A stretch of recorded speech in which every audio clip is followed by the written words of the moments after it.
Boa noite a todos. Que nós sejamos dignos das bênçãos de Jesus, com tanta energia, com tantos benefícios que derramam sobre as nossas cabeças, de encarnados e desencarnados. Nós agradecemos a Deus pela oportunidade de estarmos reunidos, agradecemos a Jesus pela bondade com cada um de nós, agradecemos à diretoria da casa pelo convite, e agradecemos a cada um de vocês, encarnados e desencarnados, pela paciência, pela tolerância, pela concordância em conversarmos hoje. Nós trazemos o tema, conforme solicitado, capítulo 14 do Evangelho segundo o Espiritismo. Honrai vosso pai e vossa mãe.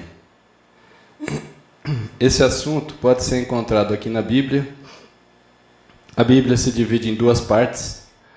O Velho Testamento, lá nós vamos encontrar no Decálogo do Êxodo, num dos 5 livros de Moisés: honrai vosso pai e vossa mãe, a fim de viverdes por muito tempo na terra que o Senhor vosso Deus vos dará.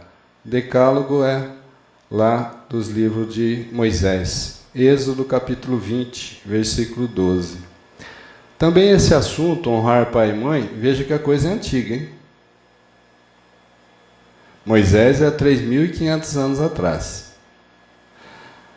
Novo Testamento, que já trata da vida de Jesus, os evangelistas Marcos, Lucas e Mateus anotaram de forma muito semelhante: honrai vosso pai e vossa mãe. E como dissemos aqui no Evangelho, deixa eu só abrir uma imagem aqui, que senão não vai pegar a gravação.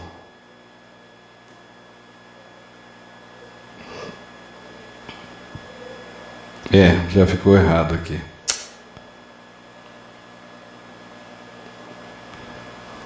Tá, posso resolver por aqui. Então, no Evangelho segundo o Espiritismo,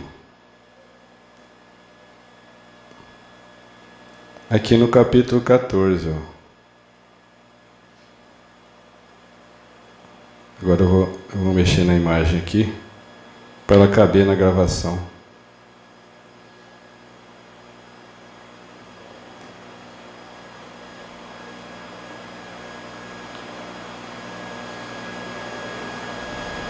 Isto. Então, como a gente está vendo, esse capítulo ele tem vários itens, são 4. Piedade filial, quem é minha mãe e quem são meus irmãos, parentesco corporal e parentesco espiritual, e a ingratidão dos filhos e os laços de família. Vamos começar então pela piedade filial. Não quer mudar? Isso. Jesus disse assim: vós sabeis os mandamentos. Esses mandamentos é o que estava lá na lei de Moisés, os 10 mandamentos. Não cometereis adultério, não matareis, não roubareis, não dareis falso testemunho, não fareis mal a ninguém. Honrai vosso pai e vossa mãe. Conforme nós dissemos, está nesses 3 evangelhos, Marcos, Lucas e Mateus. Ora, Jesus disse isso. Quer dizer que honrar pai e mãe já está incluso, porque ele disse também para nós que amássemos o próximo, como a nós mesmos. E disse mais, que nós amássemos ao inimigo, que fizéssemos o bem àqueles que nos odeiam, e que orassem, que nós orássemos por aqueles que nos perseguem e que nos caluniam. Claro que então é para honrar pai e mãe. Então, honrar vosso pai e vossa mãe é uma decorrência da lei de caridade. E é natural que isso acontecesse, né? Nós tivemos por parte dos nossos pais todos os cuidados, com muito amor. Nós, por mais que nos esforçamos, nós não vamos conseguir retribuir com amor todo o cuidado, todo o carinho que os nossos pais tiveram conosco. Porque eles fizeram isso com extremo amor. E às vezes alguns filhos fazem e já começa a cobrar porque o outro filho não faz, porque isso e aquilo. Então os pais fazem para os filhos com muito amor. Então nós não vamos conseguir retribuir aos nossos pais com esse mesmo amor, mas nós vamos conseguir retribuir isso com os nossos filhos, e assim sucessivamente, sempre com os filhos. Por quê? Porque os filhos é um espírito recém-encarnado, que traz a doçura, que cativa com a sua inocência. Então, nós nos desarmamos frente à criança e realizamos com muito amor, com muito carinho, com muito cuidado. E com os adultos a gente às vezes restringe esse amor, né? Limita ele. A palavra honrar, honrai, encerra um dever a mais para com os pais. O dever dessa piedade filial. Piedade é uma palavra que denota dó. Traduzindo assim de forma grosseira, piedade é ter dó. Então, a piedade também é precursora da caridade. A piedade vem antes da caridade. Primeiro a gente sente dó, e depois a gente, à medida que essa piedade se avoluma, a gente realiza a caridade. Também aqui, essa piedade filial se estende às pessoas que assumem o compromisso de pais. Não tem esses casos? Falece os pais, ou por algum motivo os pais ficam ausentes, e aqueles padrasto, madrasta, avô, mãe, avó, que tomam essa posição. Eles também são dignos dessa piedade filial e são mais merecedores ainda por não ter esse vínculo de pai e mãe. Eles se colocaram na posição de pai e mãe, com essa responsabilidade de pai e mãe, então são mais dignos ainda, mais merecedores ainda, de toda a piedade, de todo o carinho, de todo o amor para com eles. Então a gente deve proporcionar aos pais o repouso na velhice e rodeá-los de atenção, como fizeram conosco. Isso a gente tem que fazer. Isso já não é nem ser caridoso, isso é uma questão de obrigação, de respeito para com os pais. Mas tem pessoas que não pensam assim. Elas pensam estar fazendo muito, dando aos pais apenas o necessário. Piores aposentos dão aos pais lá os piores lugares da casa. Quando não, põe no asilo. Tem condição de manter em casa, mas põe lá no asilo. E será que é certo pais velhos e fracos servindo filhos jovens e fortes? Porque tem situações que, para manter o pai e a mãe em casa, as pessoas colocam-os para trabalhar. Então, os pais velhos e fracos servindo filhos jovens e fortes, isso é uma exploração dos pais. Isso falta com a caridade, falta com a piedade para com os pais. Por acaso nossa mãe cobrou o leite que ela nos deu? Por acaso nossas mães cobrou as noites que ela ficou acordada em vigília para cuidar da gente? Não. O que é, então, honrai pai e mãe? Honrar nossos pais é respeitá-los, obedecê-los, socorrê-los nas necessidades, dar-lhes repouso na velhice, dar-lhes carinho acima de tudo e cuidar deles como fizeram conosco.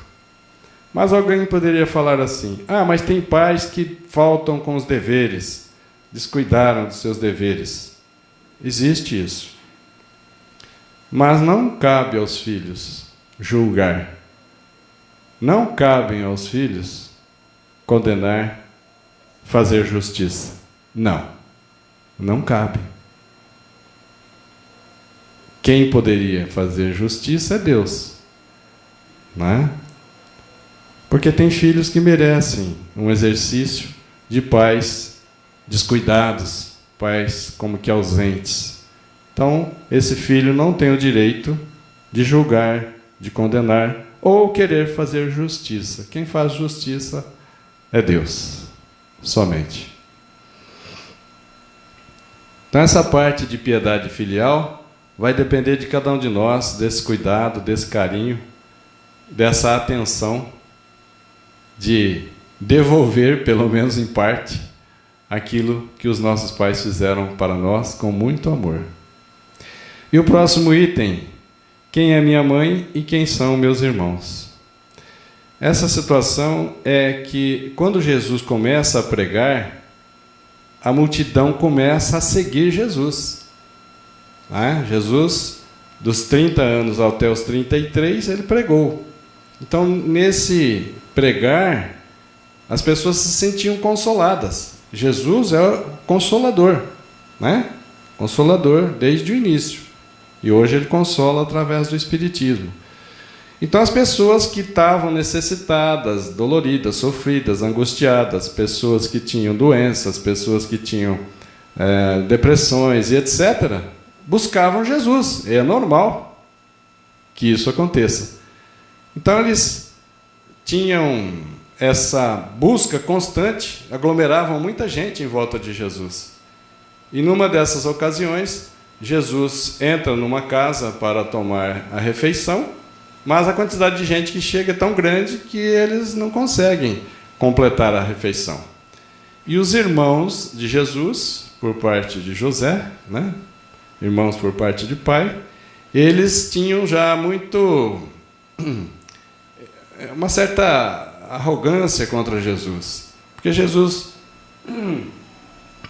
sendo muito inteligente, muito sábio, muito amoroso, despertava inveja. E esses irmãos não compreenderam Jesus.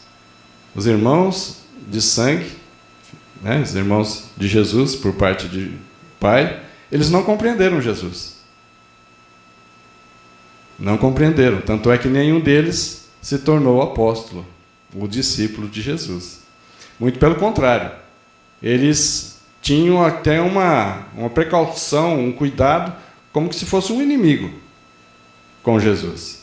E nessa ocasião, estão chegando a essa casa, lá reuniu-se uma multidão tão grande de pessoas que nem mesmo puderam completar a refeição. Jesus e os apóstolos não conseguiram terminar a refeição. Quando os parentes de Jesus ouviram isso, saíram para o prender.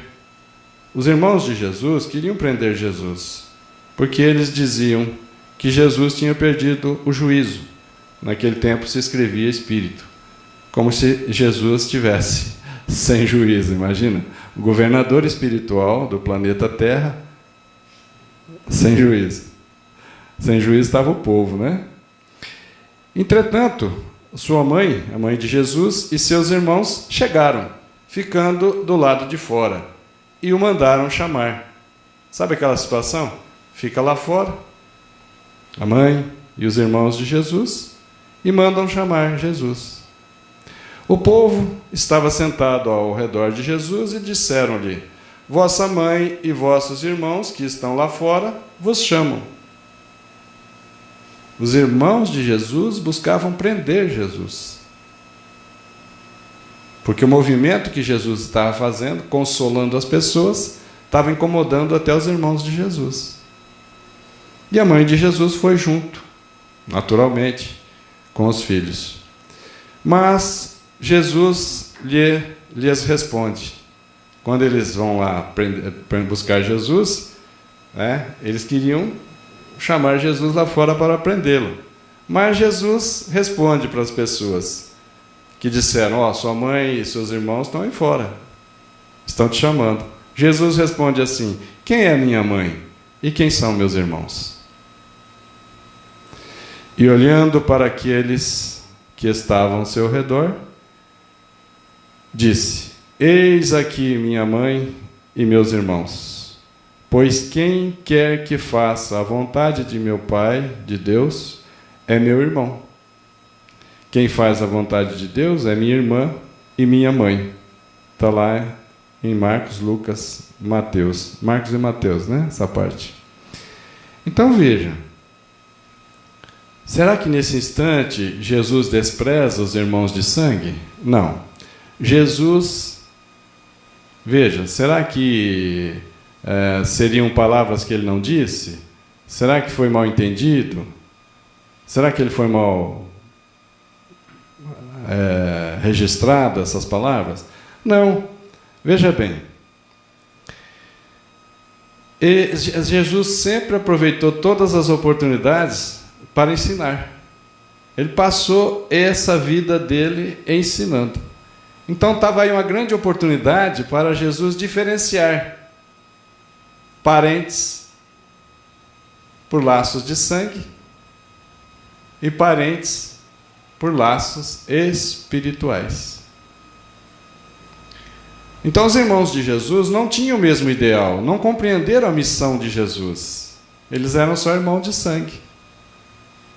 Por isso que Jesus diz assim, para mostrar que existe laços de família espiritual. Por isso Jesus diz assim, quem é minha mãe? Quem são meus irmãos? Quem é minha irmã?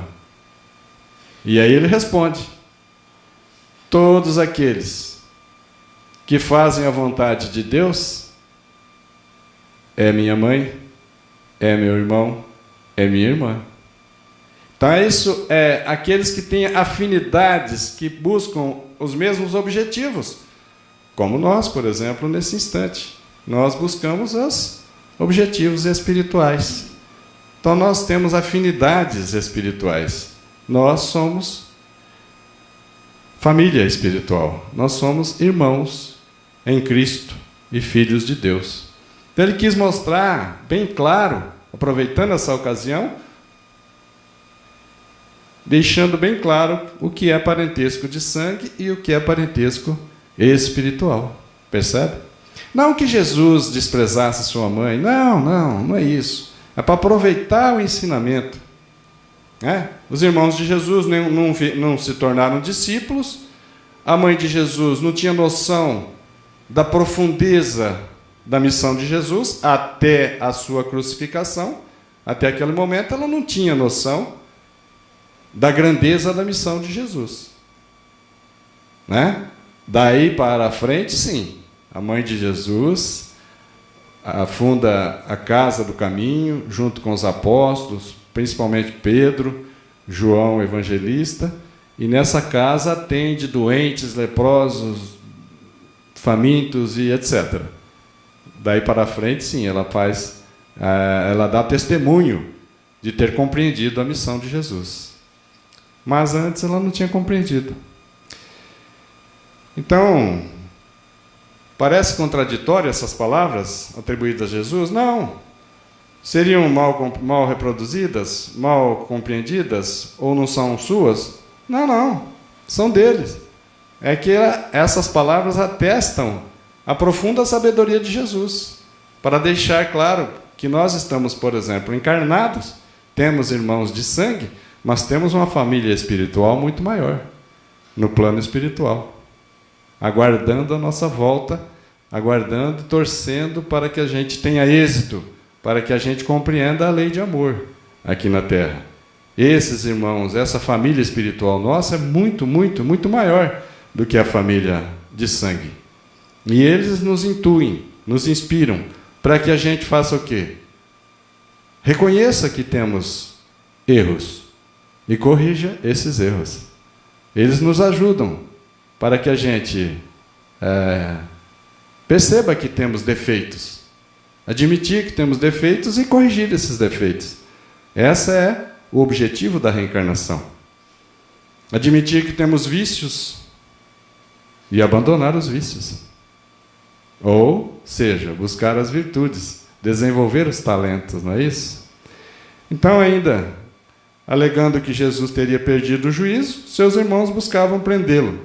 Jesus aproveita para dar um ensinamento que além do parentesco corporal, parentesco de sangue, existe o parentesco espiritual, que aqueles que faziam a vontade de Deus, que fazem a vontade de Deus, que compreenderam e praticam a lei de amor, justiça e caridade, esses sim são irmãos espirituais.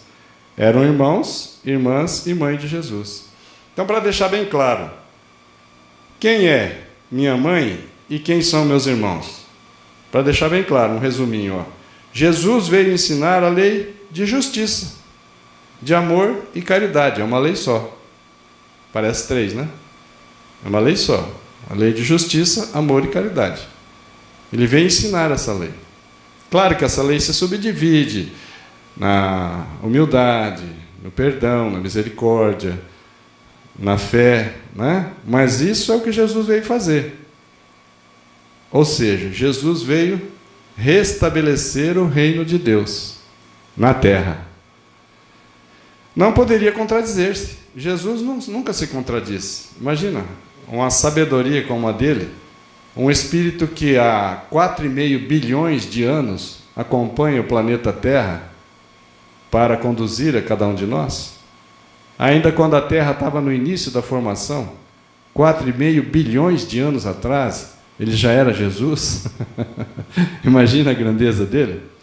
Então, quem é minha mãe e quem são meus irmãos, honra-se pai e mãe pela vida honesta, pela vida sincera, amando a Deus e amando ao próximo como a si mesmo.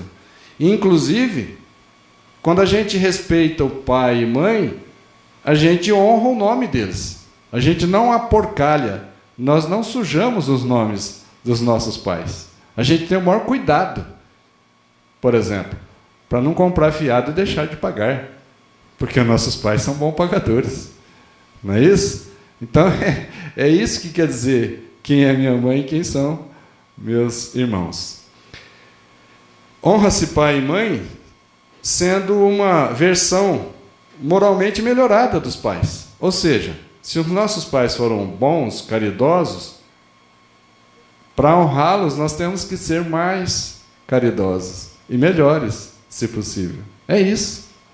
Honrar pai e mãe. Jesus mostra-se inteiramente diferente aos seus parentes? Não. Não. Pôs cada coisa no seu lugar. Parente de sangue, mas que não tinha os ideais e não compreendiam a missão de Jesus. Irmãos de sangue. Os irmãos de Jesus nunca tiveram simpatia por ele. Isso é uma realidade. O apóstolo João Evangelista deixa muito claro nos evangelhos dele. Inclusive, os irmãos de sangue de Jesus eram tão inferiores que eles não acreditavam na missão de Jesus. Jesus tem uma enorme ternura mútua, né? Enorme ternura entre a Maria, mãe, e Jesus. Mas ela não deu testemunho antes da crucificação, conforme nós adiantamos. Maria dá testemunho, se converte ao cristianismo, a doutrina de Jesus de Nazaré, seu filho, depois da crucificação. Até então, ela sempre era uma ternura de mãe, uma bondade.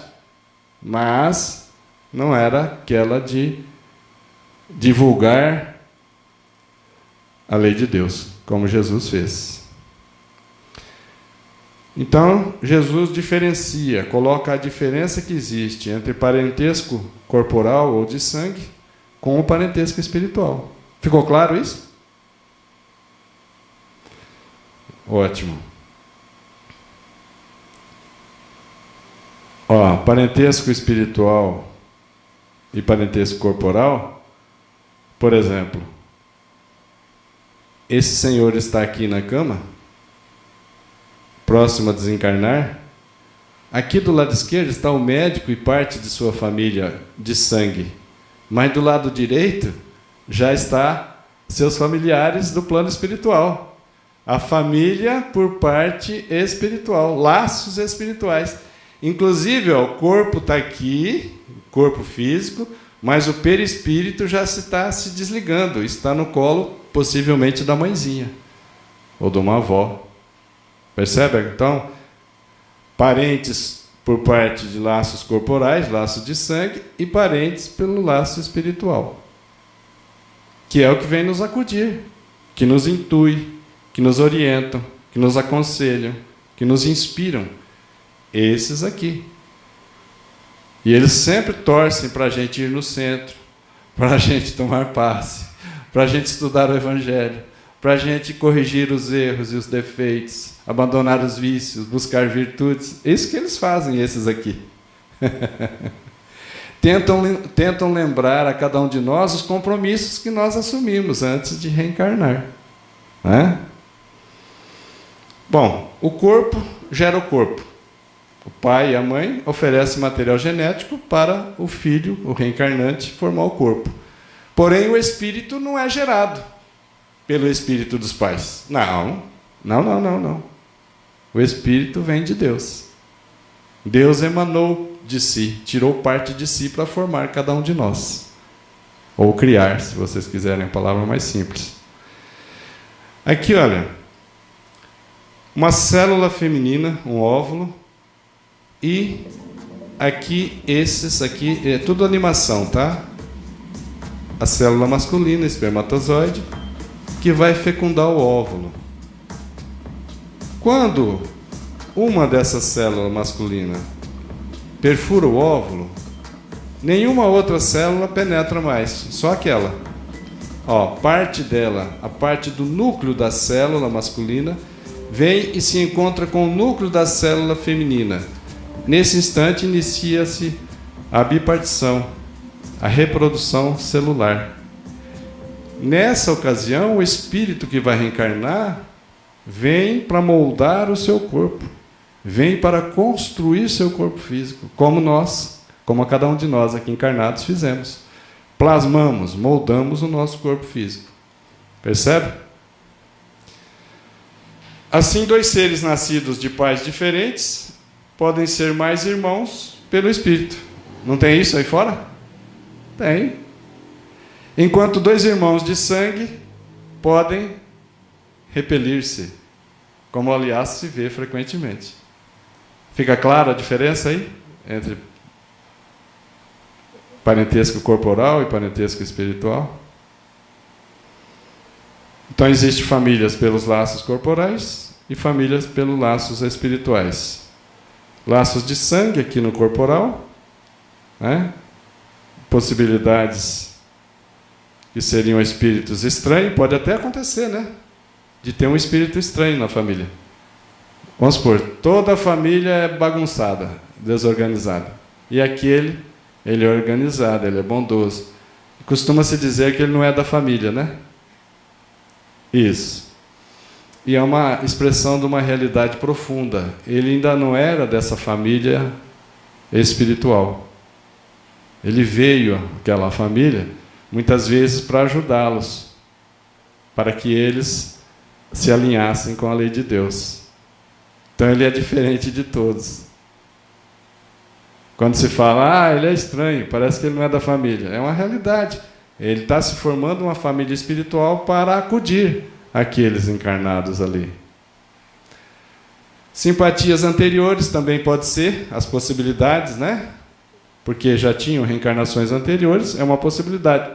Também é uma possibilidade antipatias anteriores. Porque o amor une.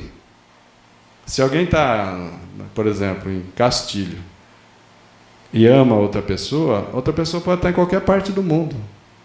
Pode estar, por exemplo, no Japão, lá do outro lado do planeta. O amor mantém eles unidos em espírito. Mas o ódio une também. E quando as pessoas se odeiam, elas ficam em sintonia.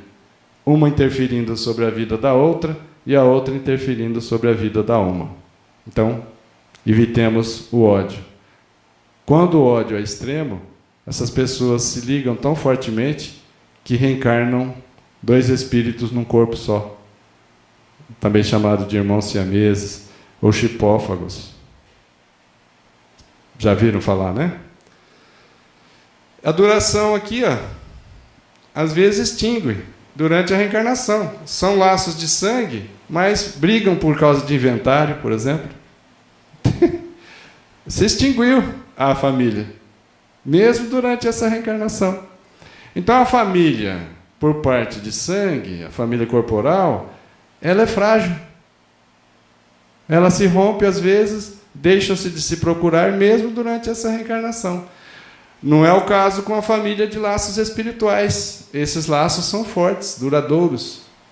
Olha lá, simpatia e comunhões de ideias, fortalecidos pela purificação que eles vão tendo, e as possibilidades, né, de acontecerem em essa família, são espíritos amigos. Reencarnam juntos. Quando um reencarna, o outro fica no plano espiritual, cuidando para que dê tudo certo com ele. Lembra do caso de Emmanuel, guia espiritual de Chico Xavier? Agora Chico Xavier está desencarnado. Guia espiritual de Emmanuel. Emmanuel está com 17 anos, é isso? 17 anos. Duração dos laços espirituais ou das famílias por laços espirituais. Como é que é a duração? Antes, durante e depois de suas encarnações. Eles são amigos sempre. Podem estar separados momentaneamente, enquanto um está encarnado, mas voltam a se encontrar. Essa é a grande realidade, que a gente encarnado não lembra nesse instante. Mas é uma realidade. Quando nós desencarnarmos, vamos conferir isso. Que temos uma família nos esperando lá. Sobre pai, mãe e filho, veja que interessante esse vídeo, rapidinho, ó. E aproveitando para falar sobre a ingratidão dos filhos e os laços de família. Essa mensagem está no final desse capítulo 14, dada por Santo Agostinho. Veja esse vídeo. Já viram? Quem já viu? Ele é muito bonito esse vídeo. Ó, um passarinho e o velho pergunta: o que é isso? Ένα σπουργίτι. Um passarinho, né? O filho fala.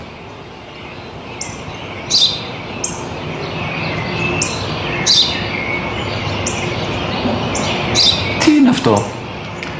Μόλις τώρα στο πατέρα, σπουργίτι είναι.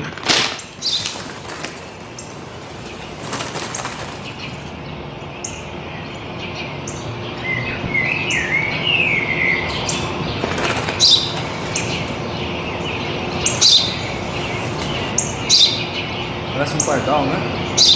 Τι είναι αυτό? Ένα σπουργίτι είναι, πατέρα. Ένα σπουργίτι. Σπουργίτι!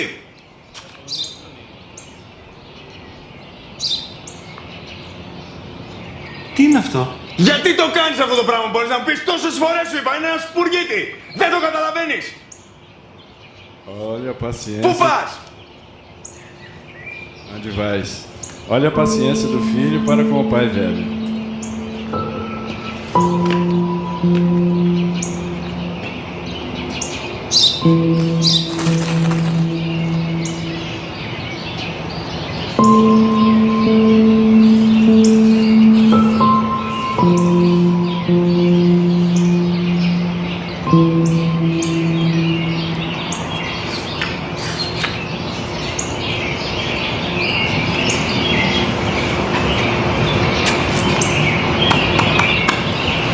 Leia.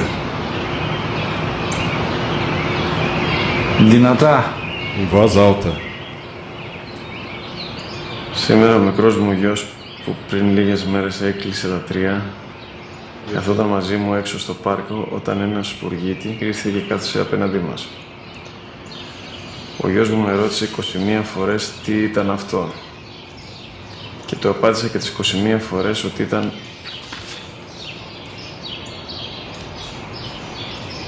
ένα σπουργίτη. Τον αγκάλιασα τρυφερά και τις 21 φορές που μου έκανε την ίδια ερώτηση, ξανά και ξανά, χωρίς να εκνευριστώ, νιώθοντας στοργή για το αθώο μου αγοράκι.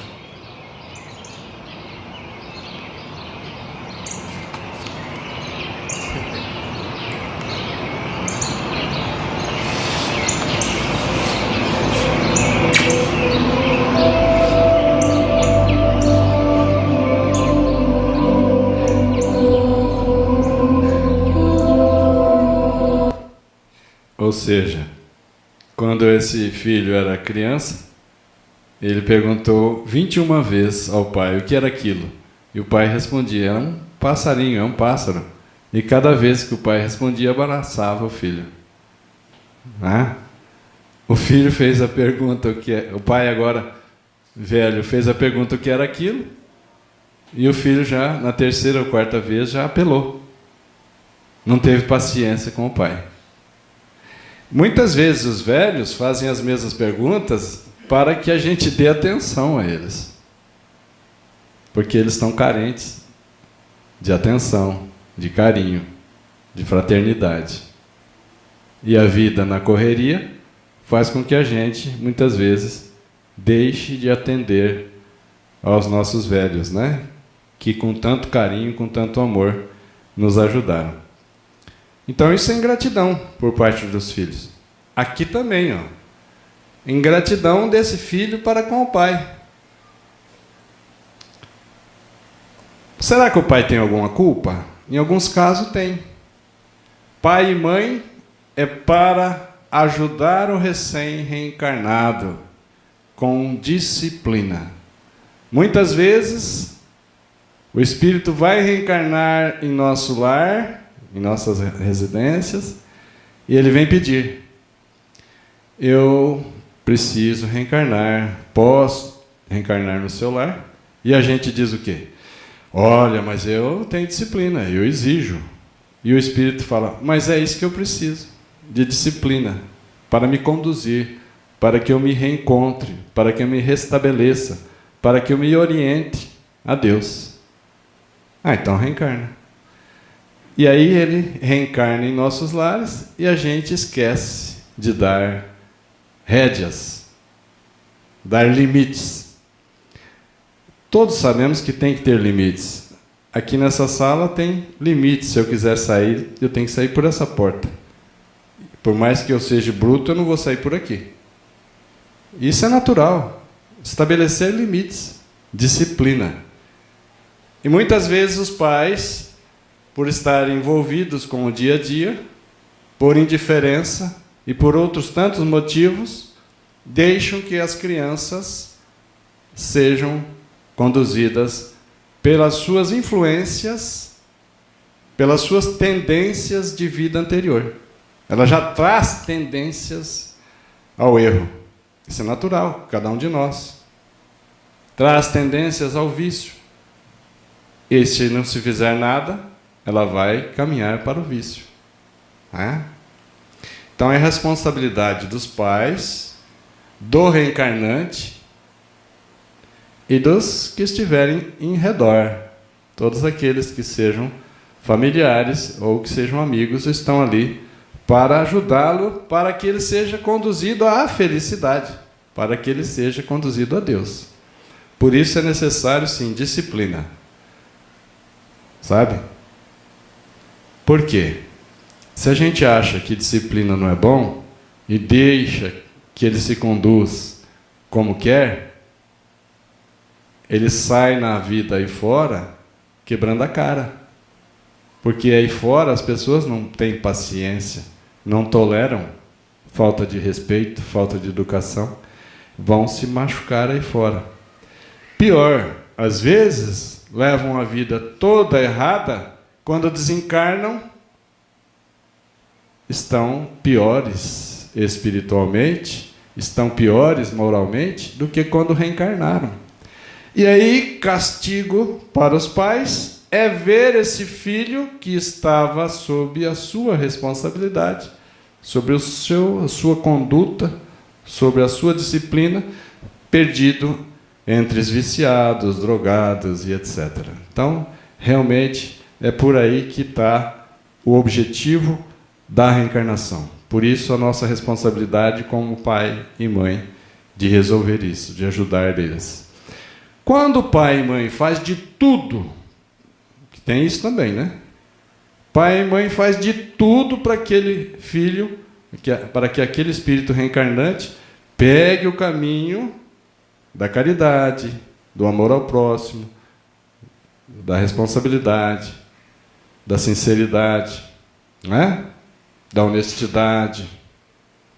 Se o pai e mãe fez de tudo e ele não pegou esse caminho, como é que fica pai e mãe? Sem culpa. Fizeram tudo. Daí para frente, Deus cuida. Porque quando a gente não vai pelo conselho, pela orientação, Deus manda uma professora, uma pedagoga de extrema competência, que se chama dor. Dor fala a nossa língua. E aí a gente pega o trilho correto. Pai e mãe que fez tudo para que desse certo, não deu certo, não deve se sentir culpado. Entregue nas mãos de Deus e Deus lhes agradecerá, lhes recompensará pelo esforço realizado. Né? Santo Agostinho diz isso, está lá no Evangelho. A ingratidão é um dos frutos imediatos do egoísmo. A ingratidão dos filhos para com os pais é ainda mais grave. Mais tarde reconhecerão os filhos. Para chegar até Deus e ser feliz, só existe um caminho: a caridade. Por isso Kardec deixa muito claro. Nosso lema como espíritas é: fora da caridade não há salvação. E o objetivo é isso da família. Imagina que isso aqui simboliza o pai, a mãe, os dois filhos, para que no início comece a exercitar a lei de amor. No início ele amava ela amava ele só. Mas vem os frutos do casamento, que são os filhos. Um ama ao outro e agora tem que amar aos filhos. E os filhos têm seus amiguinhos que vêm em nossas casas e que vão os nossos na casa deles. E amigo de nossos filhos é o que nosso? Amigos de nossos filhos são nossos filhos também. Nós temos que cuidar deles também. Então, era um relacionamento só de 2, agora já é de 4 pessoas e mais pessoas chegando. Depois nossos filhos casam, né? A filha ou o filho casa, o genro ou a nora serão o que nosso? Filhos também. Mas eles não são filhos de chocadeira, eles trazem seus pais. Veja como a lei de Deus é sábia. Eles trazem seus pais para um relacionamento maior conosco. E a gente tem que se esforçar para não sermos reprovados nesses exercícios, nessas oportunidades que Deus nos dá, nessa expansão do amor. Então, os filhos ingratos serão punidos, né, pela ingratidão, o abandono, será ferido nas suas mais caras afeições, nesta ou em outra reencarnação.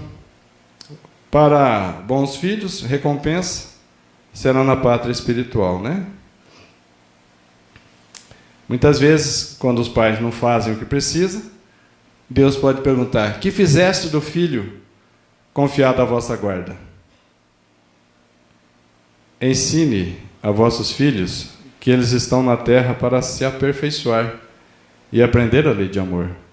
Muitas vezes nós nos preocupamos em dar formação, informação para o filho.